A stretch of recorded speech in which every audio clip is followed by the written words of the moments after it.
Krishna Krishna Krishna Hare Hare Hare Rama Rama Rama Hare Hare Jai Gauranitai Gauranitai Gauranitai Jai Gauranitai Jai Prabhupada Prabhupada Prabhupada Jai Srila Prabhupada Hari Bol. Hare Krishna, Vibha. Thank you. Thank you so much. Such a nice Kirtan. Okay, Hare Krishna, everyone. Thank you so much for coming. Hare Krishna. Hare Krishna. Hare Krishna. Hare Krishna. Thank you so much for coming Hare again. Krishna, Mataji. Hare Krishna. Anya Mataji, Hare Krishna. Mataji. Rupa Mataji, Hare Krishna. Hare Krishna. Hare Okay, Krishna, let's. Mataji. Hare Krishna. So let's start. Chapter 4. Om Gyan Timirandasya Gyananjan Shalakaya Chakshurunmilitam Yena Tasmai Shri Guruve Namaha. Shri Chaitanya Manubhishtam Sthapitam Yena Bhutale Swayam Rupa Gadamahiyam Dadati Swapadantikam. Hey Krishna Karna Sindhu Dinbandhu Jagatpate Gopesha Gopika Kantha Radha Kantha Namastute Tapta Kanchan Gaurangi Radhe Vrindavaneshwari Vrishbhanu Sute Devi Pranamami Hari Priyayi. Jai Shri Krishna Chaitanya Prabhu Nityananda Shri Advait Gadadhar Shivasadi Gaur Bhaktivedanta. Hare Krishna Krishna Krishna Hare Hare Hare Ram Ram Ram Hare Hare. Okay, so what was the name of chapter 1? What was the name of chapter 1? I think you can unmute yourself. Chapter 1 name? Very nice, thank you. What is the name of chapter 2? Gita summarized. Contents of Bhagavad Gita summarized. Name of chapter 3? Karma Yoga. Or Yoga in Krishna consciousness. Very nice. Okay, who can tell me? You can even write to me in the chat for this question. What were the questions that Arjuna asked to Krishna in chapter 2? Every chapter Arjuna is asking questions to Krishna, right? What did he ask in chapter 2? Yes, who is hearing attentively and reading? What did he ask? You can raise your hand, or you can okay, so when Samriddhi Mataji is saying indecision, okay, very nice. And then what else? Very nice, Varun Prabhu. What is the definition of Sita Pragna? Okay, what were the questions that Arjuna asked Krishna in chapter 3? How many questions did Arjuna ask Krishna in chapter 3? 1, 2, 3, 4, 5, 6. How many questions Arjuna asked Krishna in chapter 3? How many? Nobody knows? Mataji, 6 questions. 6 questions he asked Arjun. 6 questions in chapter 3? No. In chapter 13 he does, not 3. Okay. Samriddhi Mataji is saying 1 question. That's not right. Yes. Try, even if you're not right. So what was that 1 question that you are asking, saying? Where are you? What did he ask? You can unmute, Mataji. What did he ask? 5 questions.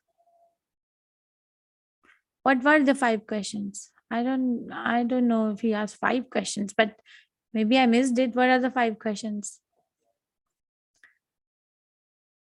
Yes, anybody knows? Anybody? Nobody? Somebody? What did he ask? Arjun asked Krishna what? What did he ask in the beginning of the chapter? He asked that why is it necessary for me to fight if knowledge itself gaining is everything? I mean, it's he's asking about karma. Why do you Yes. want to? Why do you want to engage me in the ghastly welfare if you think that knowledge is better than the? That- Okay, very nice. That's Tadekam Vada. Okay, what is the other question? And Mataji, he said that how can I kill the my relatives who are there on the other side? Chapter 3. Yesterday's chapter. Oh, okay. That was about chapter the family tradition. No. Was What it are the intelligence three? versus fruitive work? What is the intelligence and what is the fruitive work? No, intelligence versus fruitive work. Should you follow your intelligence, or like should you even Yeah, follow? so that's like, what, right? Yeah, you're right. That's one question that we just said, that why do you want to engage me in ghastly welfare if you think that intelligence is better than the fruitive work? Yeah. Yes, and then there's one more question. Okay, are you gonna find out tomorrow? Yes. You need to start making a little bit of a synopsis for yourself to go back for thorough study. Okay, I'm not gonna tell. There's one more question. Okay, so please hear or read. Chapter 4 is called Gyan Yoga or Yoga of Knowledge. So Bhagavad Gita is building up Karma Yoga. It's a yoga ladder. It's a ladder that one has to climb up. So Karma Yoga, and if one does, one achieves perfection in Karma Yoga, then the next step is Gyan Yoga. Let's see what it is. Let's pay our obeisances to Shri Radha Govinda before we proceed. This is what we did yesterday. Renunciation or action. So what should I do? Intelligence or activity. And Krishna describes what is mithyachara or the false conduct. That if the mind is dwelling on objects of sense gratification, but outside we have taken renunciation. The dress is of a renunciant, but the mind and heart are not purified, then that conduct is a pretender. That person is a pretender. But Krishna says, so better to work. So that's Nishkam Karma Yoga. Nishkam Karma Yoga means work, but work for satisfaction of Krishna without attached to the fruits. It's better than Gyan Yoga. And then Karma Kant to Karma Yoga, where if a person is inclined to do work but not work for Krishna, how can an intelligent person engage them in Krishna consciousness? Where we discussed the example of the farmer tilling the field, or the person climbing the coconut tree to get the coconut. And Krishna also emphasizes the fact that Arjun is a leader, and whatever he's going to do, that is going to automatically set a standard. So you're going to lead by example. So greatest enemy. This is where Arjun asked the second question to Krishna. Somebody answered it. Okay, Varun Prabhu, you answered it. Yeah, that's correct. If you want to say it in the class, otherwise I'm not going to read it. But yeah, your thing is correct. You can unmute and tell us so greatest enemy, and Krishna describes that lust is he asked Jai Guru. Hare Krishna. Arjuna asked Krishna that what is it that compels each one of us to act beyond our will in lust, in anger, and in the greed. The three gunas basically is the answer to that. So that's what he asks him. That irrespective that we don't want to even act, then also we are forced to act despite our so-called nature. But Krishna says that is because you're being influenced by the gunas. The question he asked, thank you very much. The question he asked was that what forces one to act as if driven by force, even though unwillingly. I don't want to do something, but I still do it as if I'm forced to do it. So what is that force? So thank you. So Krishna describes that force is called lust. And then only lust is described in this chapter. Lust, anger, and greed is in chapter 5. Only lust. And then what are the sitting places of lust? What are the sitting places of lust? Where does this greatest enemy called lust sits? Where does it sit? Sense. Okay, senses. Very nice. Mind. Very nice. Very nice. Mind and intellectual. Mind, senses, and Desire. Intellect. Vasana. Intelligence. Desire. Mind, senses, and where? Intelligence. Intelligence. Very nice. So the sitting places of this lust is mind, senses, and intelligence. So, so one has to practice it from the very beginning of life. And then we discussed what is that beginning.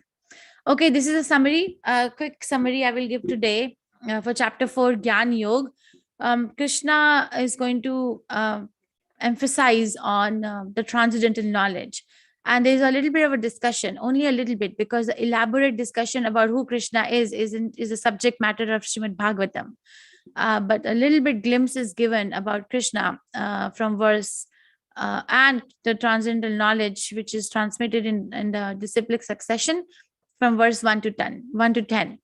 Then Krishna is the goal of all paths and the creator of Varnashram system from verse 11 to 15. Then Karma Yoga. Again, Krishna brings the definition of or the intricacies of karma, not the definition, intricacies of karma. And sacrifices, one has to do some austerity to realize the self.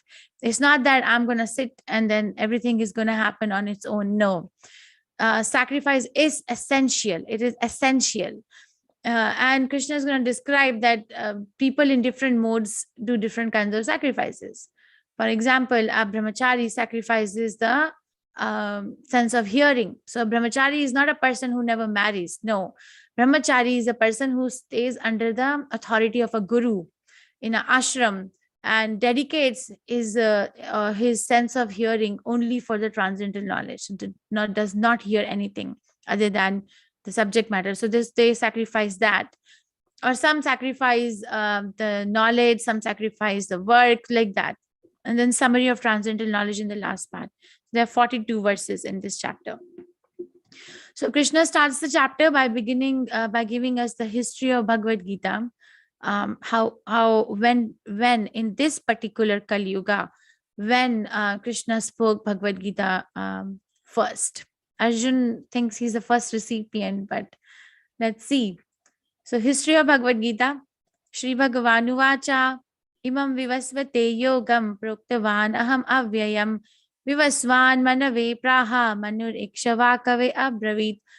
The Blessed Lord said, I instructed this imperishable science of yoga to sun god Vivasvan, and Vivasvan instructed it to Manu, the father of mankind, and Manu in turn instructed it to Ikshavaku. So Krishna is saying that he first spoke. Now, Arjun is not the first recipient, but first he spoke many, many millions ago to sun god called Vivasvan. So sun god is a post, like prime minister is a post, president is a post, like that, or chief minister is a post. And then there are different people who occupy that post. Like that, sun god is a post. So at that time, the name of the sun god is Vivasvan. There are different sun gods mentioned in Srimad Bhagavatam, but that time, to whom Krishna instructed, the name is Vivasvan. So Vivasvan in turn instructed it to his son Manu. Okay, and then Manu instructed it in turn to his son Ikshavaku. Got it? And then the key word in this verse, when you read, emphasize on Avyayam. Prabhupada emphasizes on the word Avyayam. Avyayam means eternal. It's not like there's a beginning that this time Bhagavad Gita was spoken and this time it will not be spoken. No, it's eternally been spoken, but that time imperishable. It's imperishable science that cannot be destroyed. But that time Krishna spoke it to Vivasvan. And Prabhupada also emphasizes on one more point in the purport that it is so important for the king of the country to be Krishna conscious. You see, all Ikshavaku, Manu is the father of the mankind. Ikshavaku was the king of the planet planet Earth, and then Manu was not on Earth. Ikshavaku came to Earth, and then Ikshavaku in turn imparted it to the other kings on the earth. So, how important it is that the leader is very well versed in the science of Krishna consciousness, because without being instructed in the science of Krishna consciousness, one cannot rule genuinely. It will be an exploitation. It will not be a rule of or Aryan civilization. And he continues, Evam parampara praptam imam rajashraya viduhu sakale neha mahata yogo nashta param tapa This supreme science was thus received through the chain of disciplic succession, and the saintly kings understood it in that way. But in course of time, the succession was broken, and therefore the science as it is appears to be lost. So Ikshvaku brought it to earth, and then he instructed it to saintly kings. But as the time went on, the knowledge was lost. It was appears to be lost. It's not lost, but it appears to be lost, because people became disinterested in understanding Bhagavad Gita. The leaders became more corrupt. They had no desire to understand what it is. So there was no recipient. That is why Krishna is speaking again to Arjun. So he's speaking it again to Arjun, not for the first time. So a little bit discussion on the disciplic succession in Bhagavad Gita 4th chapter, and also in 1st canto Srimad Bhagavatam. There is a mention of 4 bona fide disciplic successions. So one disciplic succession comes from Lord Brahma, where we, Gaudiya Vaishnava Sampradaya, is based on. So in International Society for Krishna Consciousness, we belong to Lord Brahma's Sampradaya, where Madhvacharya is the most prominent Acharya. Then one Sampradaya comes from Mother Lakshmi, which is Sri Sampradaya, where Ramanujacharya is the most prominent Acharya, right? One Sampradaya comes from Lord Shiva. He's a Vaishnava, right? Devotee of Krishna. So Lord Shiva Sampradaya is called Rudra Sampradaya, where Vishnu Swami is the most prominent Acharya. And then Vishnu Swami was the spiritual master of Vallabhacharya. And for Kumaras, the most prominent Acharya is Nimbarkacharya. So these are the 4 prominent Sampradayas. So this is the litmus test. When you go to get a spiritual text, you need to see who is it coming from. You know, there are rules and regulations to buy gold, right? Or to buy particular cloth, or to buy this, or to buy that. So there is rules and regulations when you go and get some spiritual text. That whose translation are you reading? Is it coming from some sampradaya, or is it coming from some material scholar? Because I have done PhD in philosophy, so now I'm going to translate Bhagavad Gita. No. It's not the nature. It's not the philosophical work of scholarship. No, it's realized knowledge. It's transcendental knowledge, and it has to come from the disciplic succession. Now, the significance of parampara. What is the significance? You know, anyone can get up and translate Bhagavad Gita. What is the use for a disciplic succession? So Prabhupada explains that in first 2 verses purport. So Bhagavad Gita is coming directly from the Supreme Personality of Godhead. It is transcendental knowledge and must not be altered in any way. So Bhagavad Gita means song of God. Gita means song, and Bhagavad means Krishna. So song which is sung by Krishna. But if we alter it, if the translation is personally motivated, then it becomes my Gita. It's not Bhagavad Gita. Okay, so that's why it has to be given as it is. The knowledge of Gita must be accepted without material interpretation or by mental speculation. It must be understood by the mercy of the Lord. Therefore, Bhagavad Gita must be accepted from someone who has achieved the mercy of the Lord. That is a proper qualification, having learned it properly from someone having the proper qualification, who learned it properly, etc. And this is parampara. Okay, understood? Parampara, we have to get it from the parampara. If we are not getting it from disciplic succession, then we are cheating ourselves. And if we cheat ourselves, then we will never be able to understand the mysticism of Bhagavad Gita. As you will grow in Bhagavad Gita, we will introduce you to whatever different levels of mysticism. There are 3 levels of mysticism, but we will talk about it as we grow or dive more deep day by day. Krishna continues, Sa evaya mayate dya yoga prokta puratanaha bhaktvasi me sakhache ti rahasyam hi etad uttamam. So this is the thing, that very ancient science of the relationship with the Supreme is today told by me to you, because you are my devotee as well as my friend. Therefore, you can understand the transcendental mystery of this science. So it's rahasyam, right? Krishna is using the word rahasyam. So transcendental mystery. So what are Arjuna's qualification? What is his qualification to understand Bhagavad Gita? That he's a devotee and friend of Krishna, and he accepts Krishna as the Supreme Personality of Godhead. So he's not sitting there and challenging Krishna, that Krishna, I don't accept. Whenever we go out to preach on the street, I have met some people who tell me, okay, I don't refute the idea that there is God, but I will only accept that Krishna is God if Krishna is going to come in front of my eyes and say that, hey, I'm God. That's why will Krishna come and say like that if we are not ready? Like, will you ever go in front of a person who is not ready to accept you the way you are and reveal that you are so and so? Will you ever do that? You are such a great cook, you are such a great whatever professional, or such a great scholar. Will you do that? No, never. The other person is challenging. No. So where is No, it ma'am. coming from? Thank you. So where is it coming from in us? It comes from Krishna. So Krishna is not going to do that because the other person is not ready. Not that Krishna is angry or something, but he's not ready. Arjun asked a question at this time. Okay, now make a note, please, what questions Arjun is asking in chapter 4. He asked Krishna this question. How can Krishna, born as son of Devaki, instruct Vivaswan who's millions of years old?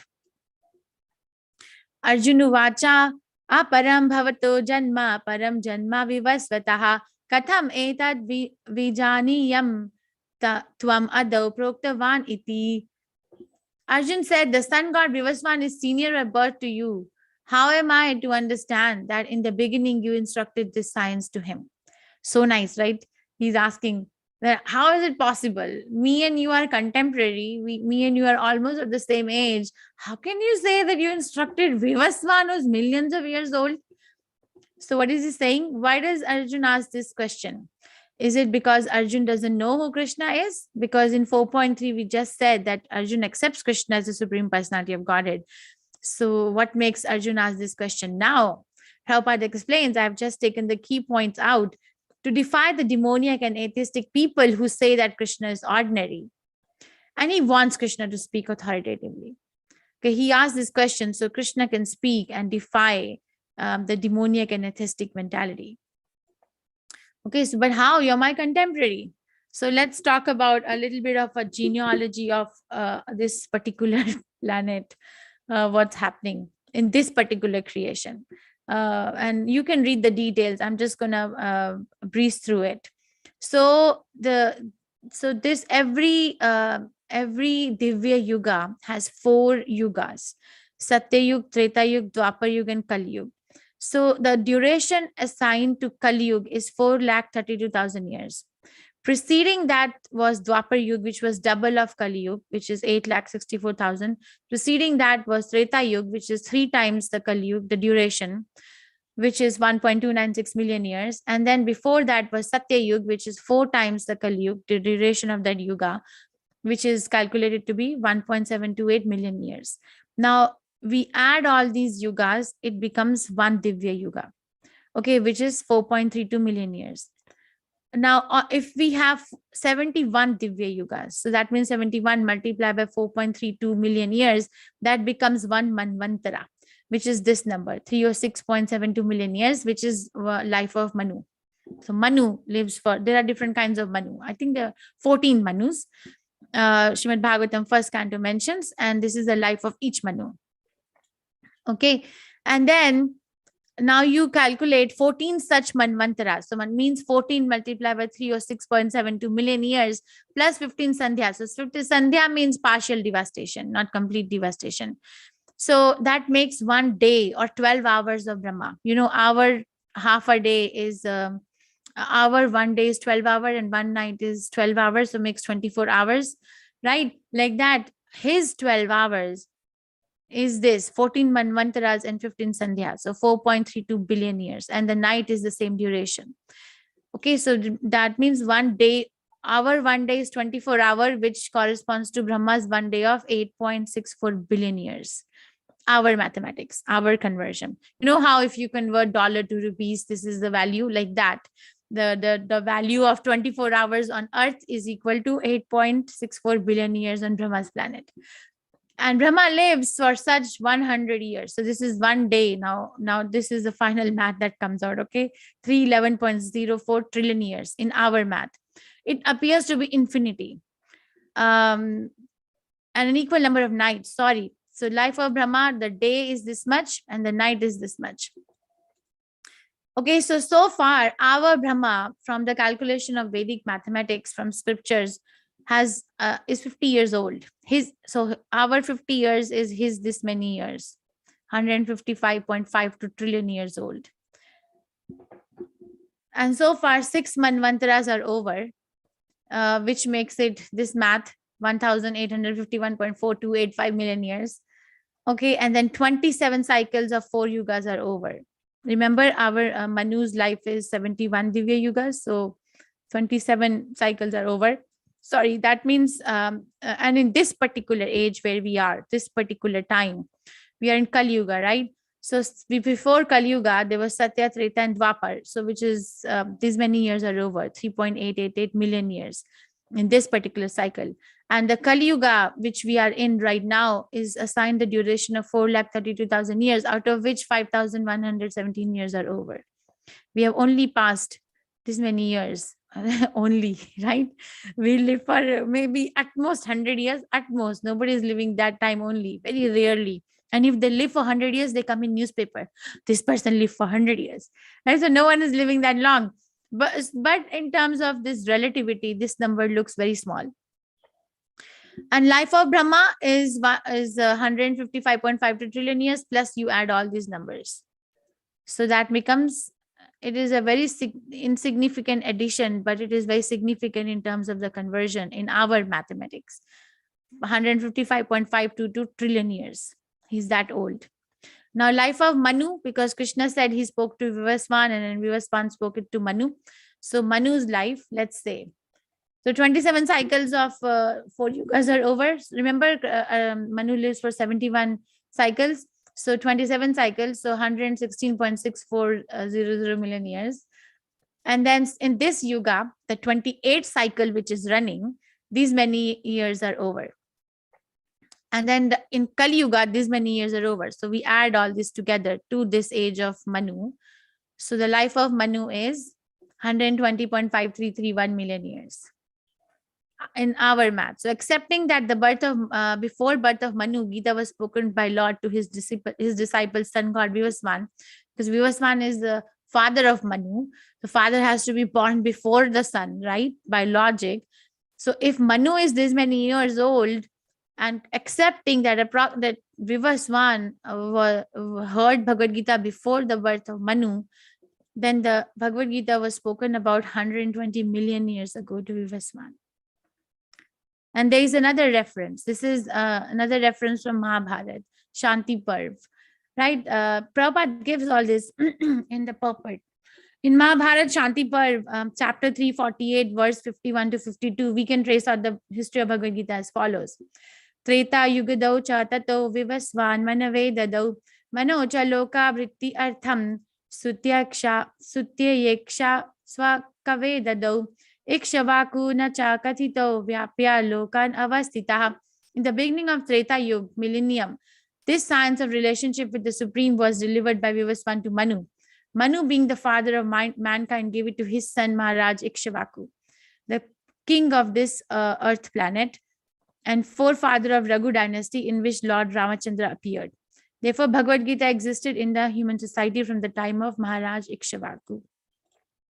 So, Treta Yuga, Dwapar Yuga, because that's what the Mahabharata is saying, that it was spoken during that time, beginning of Treta Yuga millennium. So that means, okay, in this particular yuga, we calculate, it becomes this number. So time elapsed in Kali Yuga is this number. That means Gita came on earth 2 million years ago. It was spoken to Sun God on 120 million years ago, but it came on earth about 2 million years ago.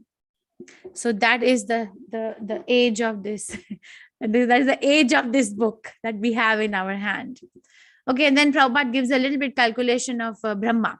And there's a reason. As we grow in Bhagavad Gita, I never understood why do I have to know how old Brahma is, until recently, when I realized that Prabhupada talks about, Einstein is famous for theory of relativity, but Prabhupada has given it many years ago anyway.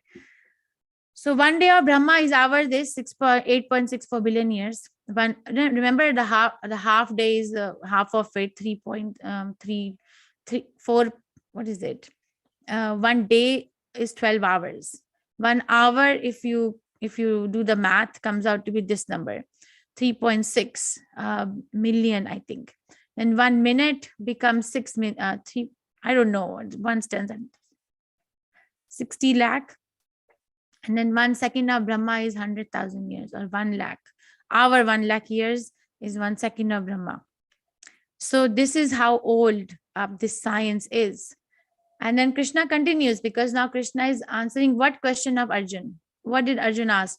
Because I said so many other things now. What did Arjun ask? What question has been answered right now? Yes. What question has been answered right now? Why are we doing this math? How can Krishna, like he's son of Devaki, and how can he answer? He can tell to Manu, who is born so many years before. Vivasvan. Yeah. Thank you. Yeah, very nice. So someone is listening. So the question answer that's going on is that Arjun asked that how can I believe that you spoke this transcendental science or imperishable science to Vivasvan, because you're my contemporary. So we are digging in that how old is Bhagavad Gita when Krishna spoke, and now this is the proper answer that Krishna gives. Shri Bhagavanu Vacha Bahuni me vyatitani janmani tavacha Arjuna tani aham veda sarvani natvam vedha parantapa. The personality of Godhead said, many births both you and I have passed. I can remember all of them, but you cannot, O subduer of the enemy. So Krishna says, Arjun, but we have been together in many births, but I can remember. So Prabhupada brings up the point that why do we forget? Right? A conditioned soul forgets. Do you remember? Forget about last birth, but do you remember when you were 3-year-old on December 9, what were you doing when you were 3 years of age? What were you doing when you were on December 9th of that year, whatever year it is for you at this time? What were you doing at this time? So, because we forget, right? We forget. Even this life we forget. That doesn't mean the incidents didn't happen, but we forgot. And why we forget? Because we change body. But Krishna does not change body. That's why he doesn't forget. So now a little bit about Krishna, that what makes Krishna fit in the category of the Supreme Personality of Godhead according to the analysis given by the Acharyas. So how does Krishna appear? Ajo api san avyayatma bhutanam ishvaro api san prakartim swa adhisthaya sambhavami atma mayaya. Although I am unborn, ajo api, aja, api san avyayatma, I am unborn. See, again the word avyaya is there, which was there in the first verse too, which means imperishable. Bhutanam ishvaro api san, and my transcendental body never deteriorates.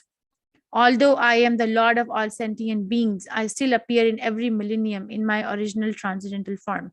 So the word used for Krishna's birth is not birth, is not born.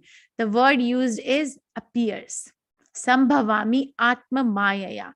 So I appear in my original transcendental form. It's like, for example, if I go from one city to another city, yeah, this one more example that Prabhupada gives, but this is like, I'm just explaining. This is not Prabhupada's example, but Prabhupada's example is that of a son. But this is nice to understand that if I go from one city to another city, then will you say that, the other city is the cause of my birth, or will you say that I went there because I wanted to go there?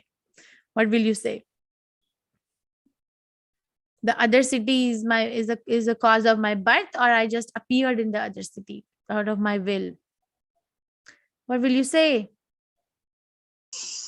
I can't.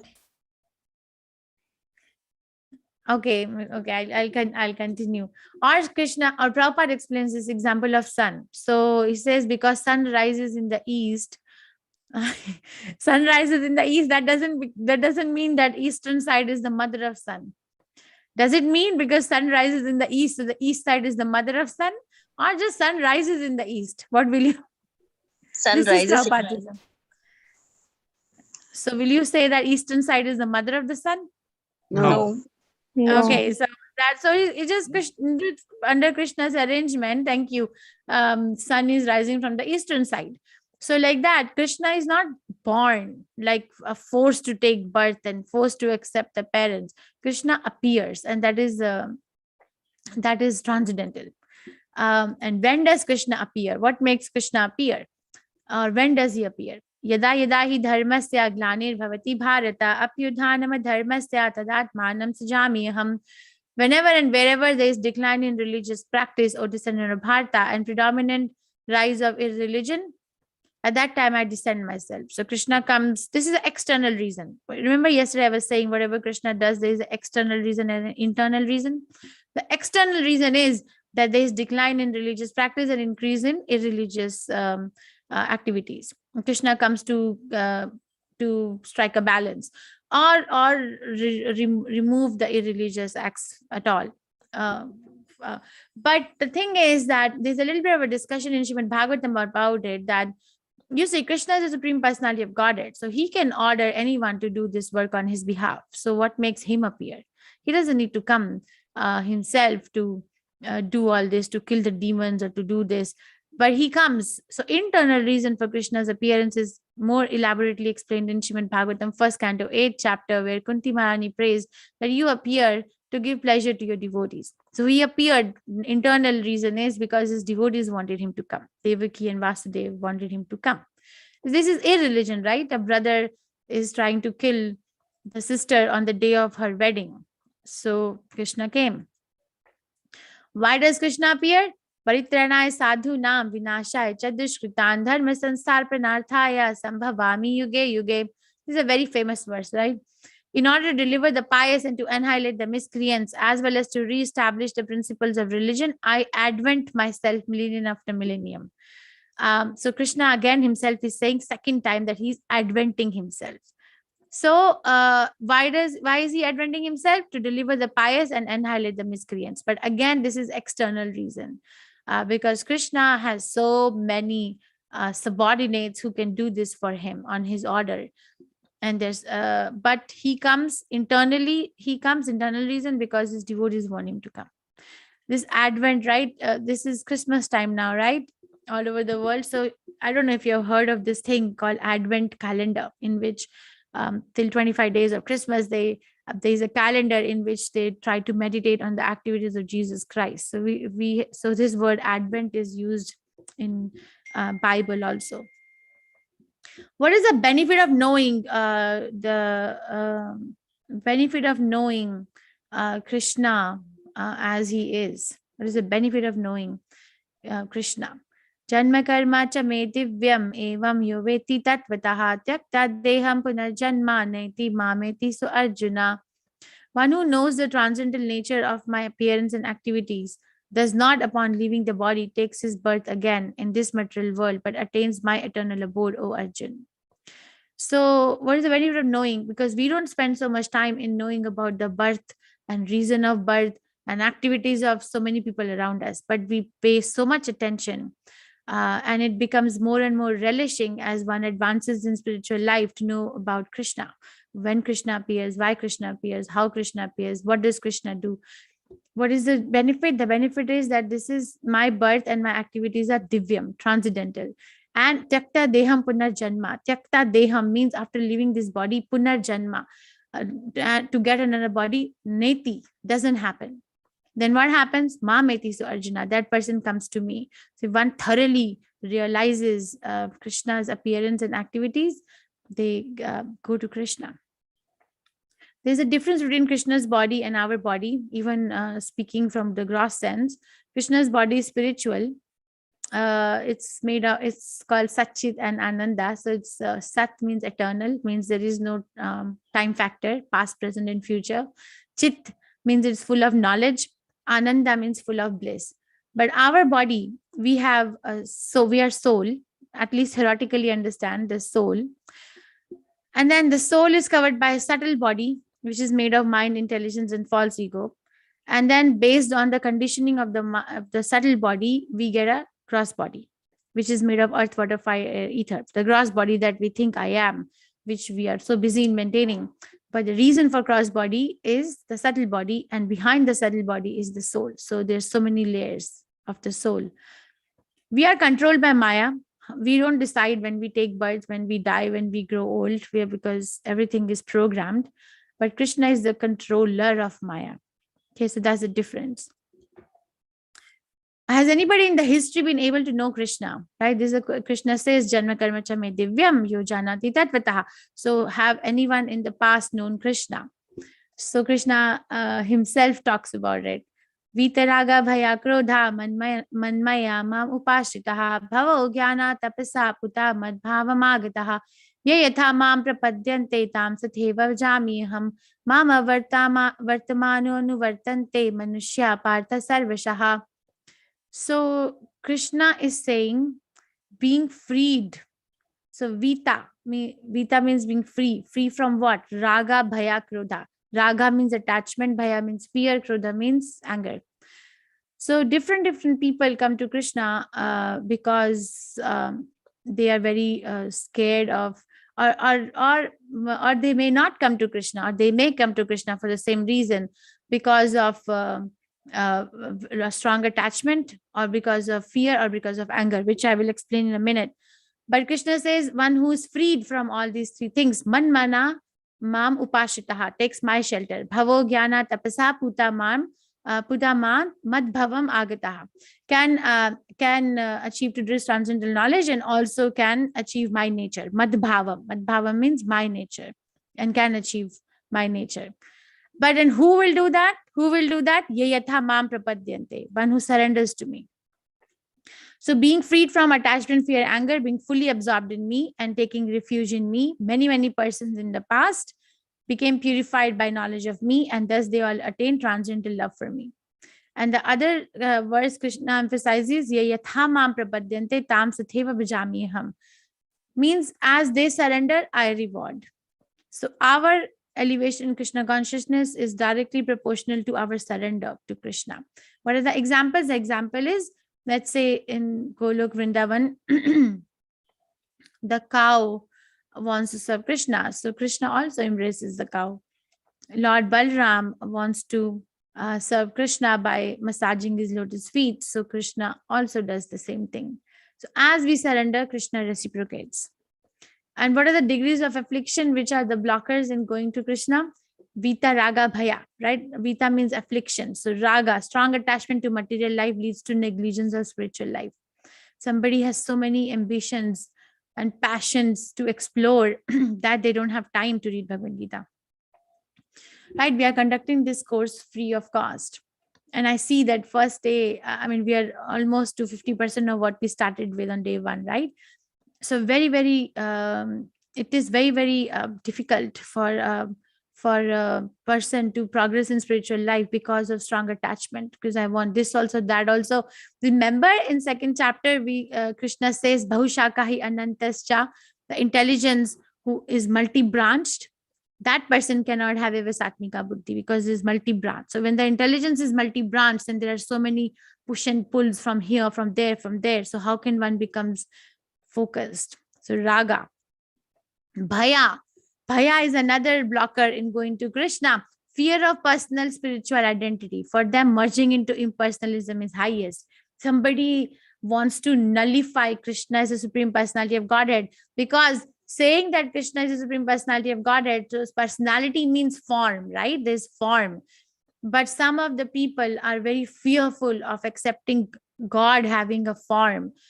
And what makes them fearful? Because they have seen that material form is so horrible. It deteriorates with the time factor. So how can God has form? So they think, okay, merging in the Brahma Jyoti is highest. And Prabhupada gives the analogy that impersonalists compare living entity to bubbles in ocean which merge into the ocean.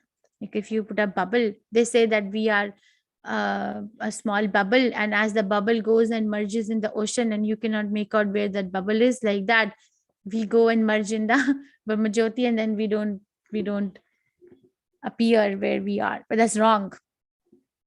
And the other affliction is krodha, conception of void resulting from frustration of life.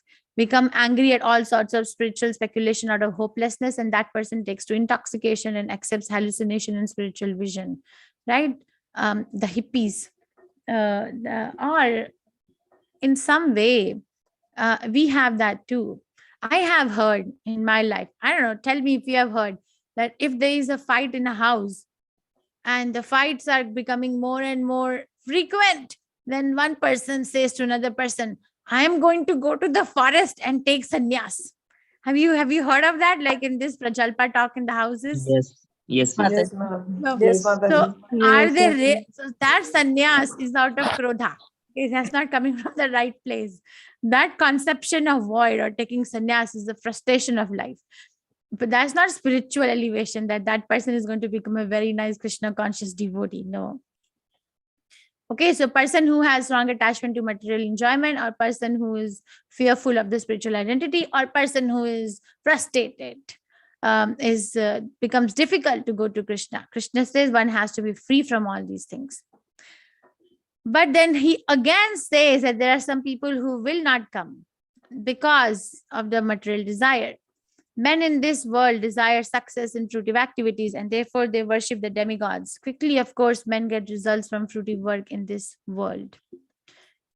So, see, Krishna is a supreme personality of Godhead, and the 33 million demigods, like Sun God, or Indra, or Chandra, or Mother Lakshmi, or anyone is dependent on Krishna for their energy and for their existence. Is dependent. Like, for example, in an organization, there is a team leader, and then there is a department manager, and then there is a zonal manager, and then there is, I don't know, whatever it goes up to, vice president and president, the CEO, like that, and then board of trustees, right? So like that, the organization is, Krishna is on the top, and under Krishna, all these devotees are given an administrative task to run the material affairs. But one can go directly to Krishna because Krishna is available. But one may fall short of going to Krishna and may land somewhere here in the administrative zone because of the fruitive activities, because there is a desire to enjoy. Let's say in Vedic books, it's written that somebody wants money, then worship Mother Lakshmi. Somebody wants to get rid of some health issues, then worship Sun God. Somebody wants rain, worship Indra. Somebody wants a very good wife, worship Uma. Like that, right? The injunctions are given, but those worships are given to people who don't know that they can get all this from one river. Rather than going to different wells, we can go to one river, which is Krishna. So that is why Krishna doesn't want to ignore anyone. Okay, he wants them also, who is very much attached to the fruitive work. Krishna says, I want them also. So what does he do? He does this. Chaturvarnam maya shrishtam guna karma vibhagashaha tasya kartaram api mam vedhi akartaram avyayam. The third time this chapter has avyayam. According to the three modes of material nature and the work ascribed to them, the four divisions of human society were created by me. And although I'm the creator of this system, you should know that I am yet the non-doer being unchangeable. So Chatur Varnam Maya Shrishtam. Varnam, so means occupation. Chatur means four. Maya Shrishtam, I made it. What did he do? How did he divide the society into four categories? Is it based on birth? No, it is based on guna and karma. What guna am I affected with most prominently? Am I in most prominently mode of goodness, mode of passion, or mode of ignorance? Based on that, there is karma. And based on that, there is division. Okay, so Brahmana, Kshatriya, Vaishya, and Shudra are on different gunas, which I'll show. And Krishna clarifies his position that he made the society for us to progress into four divisions based on guna and karma, but he is not the one who is affected by it. Namam karmani limpanti name karma falespara iti mamyo abhijanati karma bhirna sa badhyate. There is no work that affects me, nor do I aspire for fruits of action. One who understands this truth about me also does not become entangled in the fruitive reactions of work. Prabhupada explains this with an example. He says, let's say that there is a king. Okay, there is a king, and the king, out of the goodness of the heart, goes to visit the prisoners in the prison of his kingdom. So he goes to visit the prisoners in the prison of the kingdom, and he enters the prison, right? To visit them, he enters the prison wall. And the prisoners start thinking that, oh, this king has come here. Now he's also one of the prisoners like this, like us. Is that a good understanding? Because No, king has come in the prison. No. No. He is also now one of the prisoners. No. No. He has, so like that, Krishna, thank you, enters this material world out of his concern for us. But he does not become entangled with the intricacies of this world. He comes like the king comes to the prison hall, but he doesn't become entangled. Okay, so Krishna remains aloof, but Krishna shows by his activities that how division of the society based on guna and karma is so important. For example, here he is worshipping Sudama, which is Brahmana, right? And here he is acting as a Kshatriya in the warfield of Mahabharata. Here he is taking care of the cows, acting as a Vaishya. Here he is acting as a chariot driver, which is giving service to Arjun. So apparently it looks like a Shudra job. So Krishna himself is giving examples from his own activities. So Varnashram Dharma is a very big topic. ISKCON, I think 55 years have passed, or 56 years have passed ever since Prabhupada established ISKCON. And Varnashram society is something which we are still working on. It's given in verse, Prabhupada has given us so many tasks, and establishing the Varnashram society is one of the biggest tasks of ISKCON, because Krishna wants it. It is created by Krishna, who is a non-doer with the akartaram, transcendental to the three modes. And it is created, what is the foundation? The foundation is different kinds of guna and karma from three modes of material nature and work associated with them. And why? Why does Krishna wants this? To avoid degradation, to protect, to support, and for cooperation and not discrimination. So this is a person who is in the mode of goodness can be called as a Brahmana. And for a Brahmana, there are 4 ashrams. He can be a Brahmachari, Grihast, Vanaprastha, or Sannyas. Person in the mode of passion has to be trained as a Kshatriya. And for them, the ashram are Brahmachari, Grihast, and Vanaprastha. There is no Sannyas for a Kshatriya. Person in the mode of a mixture of passion and ignorance can work as a Vaishya, or can be trained as a Vaishya, which have 4 kind of work. And their corresponding ashram can be a Brahmacharya, Grihastha. So no Vanaprastha, no Sannyas. And person in the mode of ignorance can have only Grihastha ashram. So in Vyasadeva says in Srimad Bhagavatam, Kalo Shudra Sambhava, by birth everyone is basically a Shudra in Kali Yuga. Okay, it's not that because now you tell me, if let's say that somebody's father is a high court judge, okay, now that son is born or daughter is born to the high court judge, does that mean that father, that children of the father, the high court judge children, they are high court judge automatically because they are born to a father who is high court judge? No, Mataji. No, right? So they have to be qualified. They have to be qualified to become a high court judge like that. But nowadays the society is so contaminated. You say, what caste are you? Caste system. That's political agenda. The scriptures don't talk about caste system. There's not even a word called caste in any scripture. But what do they say? I'm a Brahmana. Why are you a Brahmana? Do you have the 9 qualities? Kshatriya has 7 qualities. Vaishya has 4 qualities. Shudra has 1 quality. Do you have the 9 qualities? No, sir. Then how can you say Brahmana? Oh, because I'm born in a Brahmana family. That's a misnomer. We die in ignorance. We are born in ignorance, live in ignorance, and die in ignorance. But we are not like that. Krishna consciousness is not like that. Krishna consciousness is full of knowledge. And now Krishna, this is very interesting verse, says, you see, intricacies of karma are very difficult to understand. Karmano hi api bodhavyam cha vikarmanaha akarmanascha bodhavyam gahana karmano gatihi. Karma, there are 3 words in this verse: karma, vikarma, and akarma. So intricacies of action are very, very hard to understand. So basically the definition of karma is given in chapter 8. This is the activity or the operational aspect of karma, that the intricacies are difficult to understand. But what is the definition of karma is given in chapter 8, which means I do activity and I get another material body. If I do a good activity, I get good material body. If I do bad activity, I get a bad material body. But basically, karma is defined by Krishna in 8.3 is I do activity and I get another material body. So, this is from Srimad Bhagavatam, that if somebody doesn't want to cover the body, okay, don't do it. But the material nature is watching, Krishna is watching in the heart. Okay, then the next body of a tree is ready. No need to wear clothes. If somebody is very, very attached to eating fresh meat, that's fine. Then the body of a carnivorous animal is getting ready for next life, because that's my activity. Somebody is attached to eating and drinking whatever, no discrimination. Then the body of a hog or pig is ready.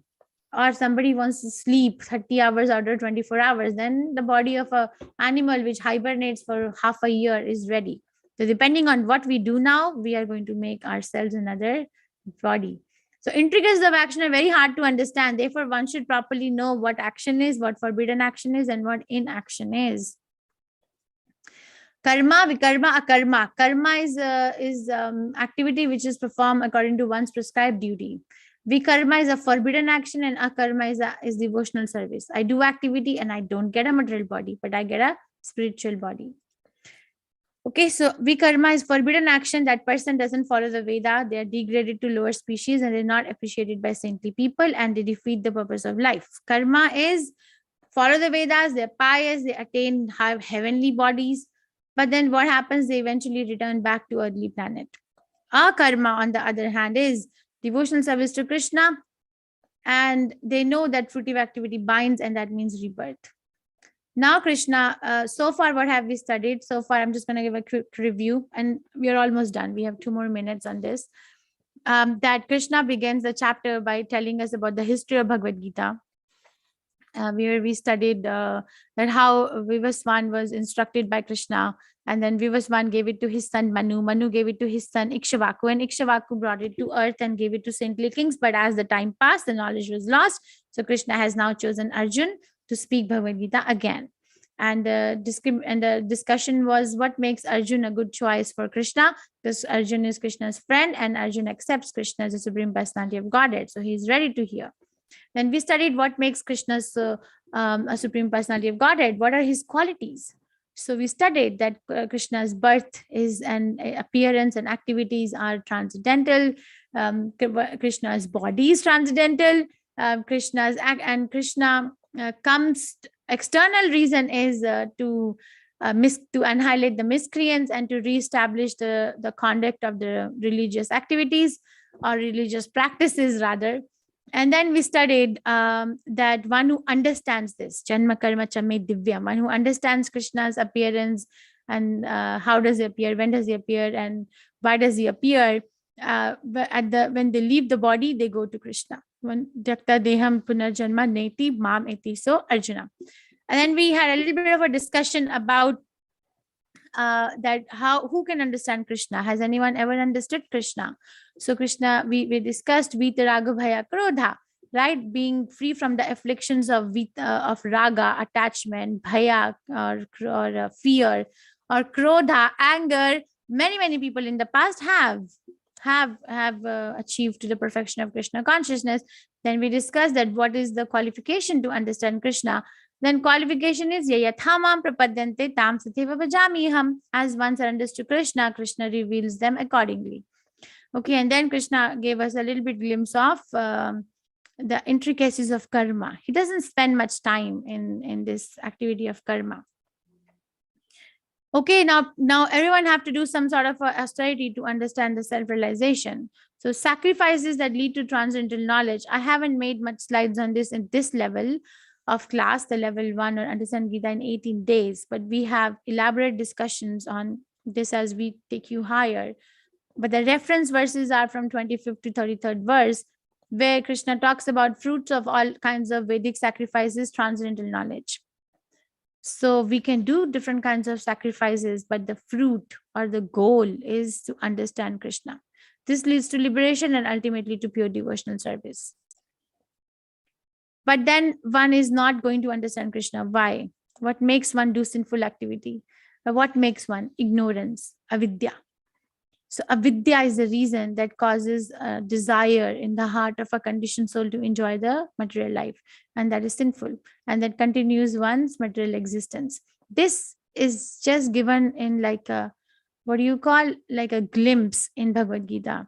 But in other levels, if you plan to continue with us and you fulfill the criteria to come to the higher levels of knowledge with us, then this goes in more detail and we decode it word by word by word, as Bhakti Rasamrita Sindhu, Rupa Goswami Prabhupada explains, and understand that what makes me to have that avidya, because I am soul, I'm full of knowledge, chit, right? Chit potency. But why am I in ignorance? Anyway, so tadvidhi pranipate na pariprashnena sevaya upadakshanti te jnanam jnaninas tattvadarshina. So avidya, how can avidya be removed? Who will remove it? When will it be removed? So Krishna says, just try to learn the truth by approaching a spiritual master. Inquire from him submissively and render service unto him. The self-realized soul can impart knowledge unto you because he has seen the truth.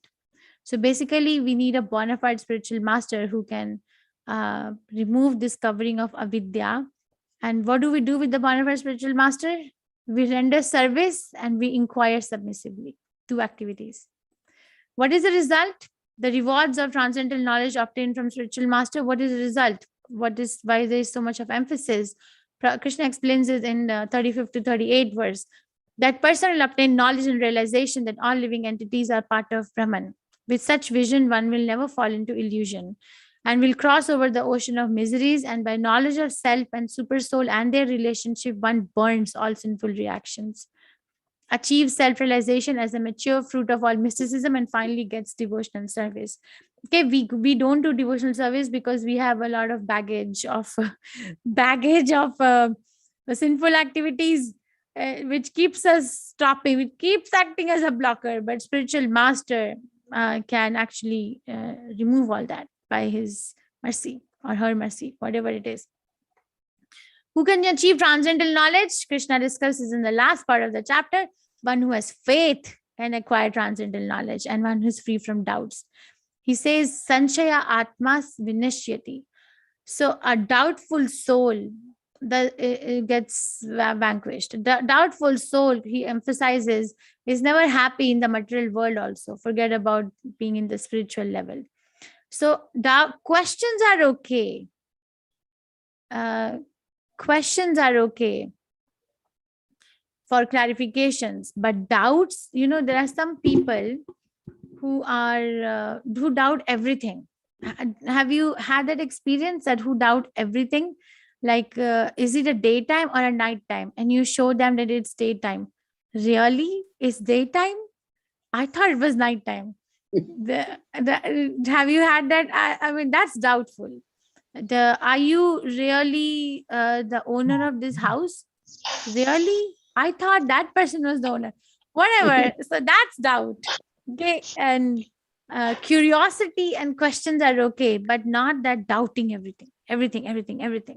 That person is not eligible.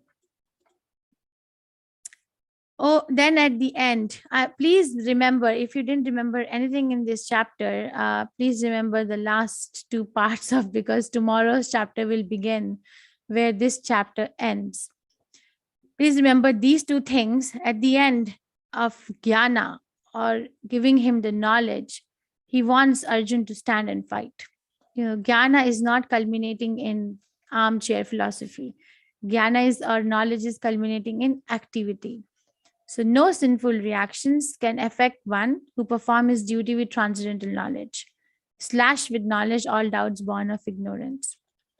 So tasmat agyana sambhutam hritsthanam jnanasi natmanaha chittavevam samshayam yoga athisto Krishna athisto tishtha bharata. Therefore, the doubts which have arisen in your heart out of ignorance should be slashed by weapon of knowledge. Armed with yoga, O Bharat, stand and fight. So atishto tishtha bharata. So at the end of acquiring the knowledge, one should come to the level of service, which will be the subject matter. Tomorrow's chapter is very nice. I know this chapter is a little difficult, is very shastric, and I must have gone a little fast, but there's so much to cover, and I'm very sorry if I went fast. But I wanted to give a glimpse. We actually have not touched even 1/3 of the details of the chapter, honestly, but a glimpse. I wanted to just give the glimpse. Tomorrow's chapter is small, 5th chapter. Transcendental knowledge about Krishna. This is what we did today, which is given in first 10 verses. Evam parampara praptam, where we discuss the importance of parampara also. Then Krishna is the goal of all paths and the creator of all varnashram system. Guna karma vibhagashaha. So he created ye yathamam prapadyante, that particular verse. Then karma yoga. He says intricacies of karma are very hard to understand. From 16 to 24 verse, karma nohi api bodhavyam. And then different kinds of sacrifices or austerities that lead to transcendental knowledge are described in verse 25 to 33. Jnana vijnana parantapa. The summary of transcendental knowledge towards the end, where Krishna emphasizes 2 points. One is to accept a bona fide spiritual master and to render service and inquire submissively. And another is that the knowledge, the transcendental knowledge, culminates in service, not sitting with leg on leg or sitting crisscross applesauce, not like that. Okay. Thank you. I have one